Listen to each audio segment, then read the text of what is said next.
Washington DC 1902 gilded એજનો શિખર. 12 શહેરમાં પ્રગતિનો શોરગુલ છે.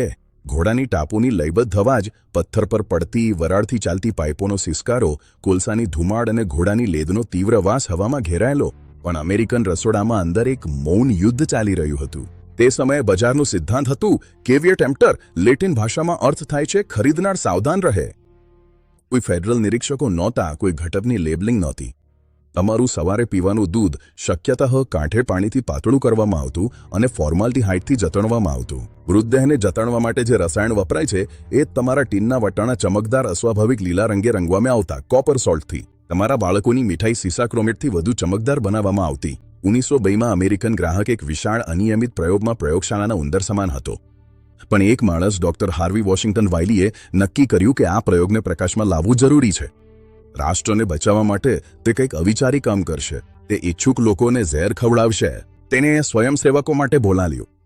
સેંકડો અરજદારોમાંથી વાયલીએ ઉચ્ચ ચરિત્રના 12 યુવાન પુરુષો પસંદ કર્યા. મોટાભાગે ક્લાર્ક અને કોલેજના વિદ્યાર્થીઓ. એમો હતા પોઈઝન સ્કોડ. કોન્ટ્રાક્ટ ખૂબ જ કઠોર હતો. મહિને $5 બદલ તેમણે સરકારને કોઈ પણ ઈજા કે મૃત્યુ માટે જવાબદાર ન રાખવાની છૂટ આપતી છૂટછાટ પર હસ્તાક્ષર કર્યા.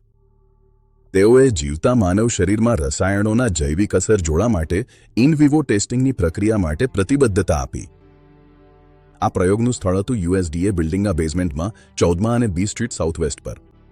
વાયલીએ તેને હાઇજીન ટેબલ નામ આપ્યું હતું. અહીં વાતાવરણ ભોજનગૃહ જેવું નહોતું, પણ વિજ્ઞાનના મંદિરમાં જેવું હતું. લિનન સફેદ હતા. ચાઇના વાસણ પણ ઉત્તમ હતા. પણ દરેક ખોરાકનો ટુકડો ખૂબ જ કાળજીપૂર્વક તોડવામાં આવતો. દરેક પાણીની બૂંદ માપવામાં આવતી. નિયમો સંપૂર્ણપણે કડક હતા. પ્રયોગો બોરેક્સથી શરૂ થયા. 1902માં બોરેક્સ ઉદ્યોગનું મનપસંદ જાદુઈ પાવડર હતું. તે ધૂંધળી સડી ગયેલી માંસને રવિવારના તાજા રોસ્ટ જેવું દેખાડતું. વાયલીએ ઝેર છુપાયું હતું. થોડી જ વારમાં લક્ષણો દેખાવા લાગ્યા. આ પુરુષોએ વાતને બોરેક્સ બ્લૂઝ કહેતા, જેમાં જોરદાર માથાનો દુખાવો અને અસહ્ય પેટમાં દુખાવા થતા. વાયલીનું ડેટા એકત્રિત કરવું અત્યંત જુસ્સાદાર હતું. તેણે શરીર ક્યારે નિષ્ફળ થવાનું શરૂ કરે છે તેનો ચોક્કસ સમય નોંધ્યો. શરીર ઢળી પડે તે પહેલાં દરેક ઘૂંટ પસીનો અને કચરો વિશ્લેષિત કરવામાં આવતો. બોરેક્સ પછી વાયલી સેલિસિલિક એસિડ અને પછી ભયાનક ફોર્મલ્ડીહાઇડ તરફ ગયો. પુરુષો દુર્બળ બનતા ગયા. તેમની ત્વચા પીળી પડી ગઈ.